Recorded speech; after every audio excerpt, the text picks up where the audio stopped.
विशाखापत्तनम शहर में एक छोटा सा रेलवे स्टेशन था। यह रेलवे स्टेशन गहरे जंगलों से घिरा हुआ था और बहुत ही अनुप्रयोगी और एकाएक रात को भयानक और डरावनी बना देता था। लोगों के मानसिक डर को और भी बढ़ावा देते हुए इस स्थान के बारे में अजीब कहानियां फैली हुई थीं। एक रात जब चांदनी रात छाई हुई थी, एक युवक जिसका नाम रवि था, उस रेलवे स्टेशन पर देर रात को अकेले ही फंस गया। रवि को डर तो था, लेकिन उसने अपने दोस्तों के साथ बहुत सुंदरी आईना ग्रहण करने की चुनौती स्वीकार कर ली थी। वे कह रहे थे कि उसे उस डरावने स्थान के बारे में कुछ पता ही नहीं है और यह आईना उसे अपनी बहादुरी दिखाने का मौका देगा। चंद्रमा की किरणों ने उस रेलवे स्टेशन को एक नई जगह बना दिया था। रवि अपनी दोस्तों के साथ स्टेशन के बाहर खड़ा हो गया और धीरे धीरे उस डरावने स्थान की ओर बढ़ने लगा। वे सभी बहुत ही जोश में थे और यह मान रहे थे कि उन्हें कुछ नहीं हो सकता। जैसे ही वे आगे बढ़ रहे थे, अचानक से उनके पास आईना गिर पड़ा। सभी उसे उठाने के लिए दौड़े और जैसे ही वे आईना उठाने के लिए अपना हाथ बढ़ा रहे थे, उसमें एक छिद्र दिखाई दिया। वे सभी चौंक गए और डर से कांपने लगे।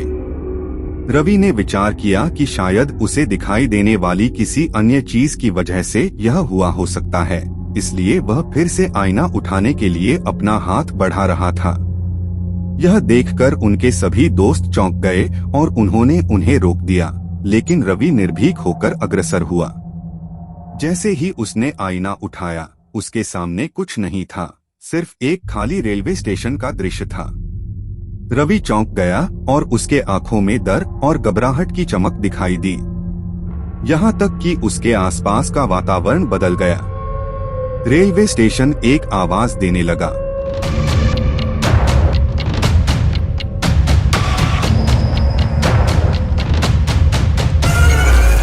जिसमें संगीत के रूप में सुनाई दे रहे थे, जो भयानकता की एक अद्भुत स्थिति को दर्शाता था।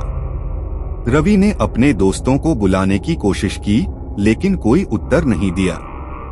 रवि को डर सताता रहा और वह उन डरावने संगीत की ओर आगे बढ़ने लगा।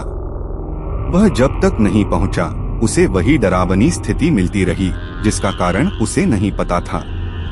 आखिरकार जब रवि अपने दोस्तों के पास पहुंचा, तो वह देखा कि सभी वहीं खड़े हैं, पर उनके सामने रेलवे स्टेशन था। इस कहानी में एक विचित्रता थी जो रवि के साथ हुई।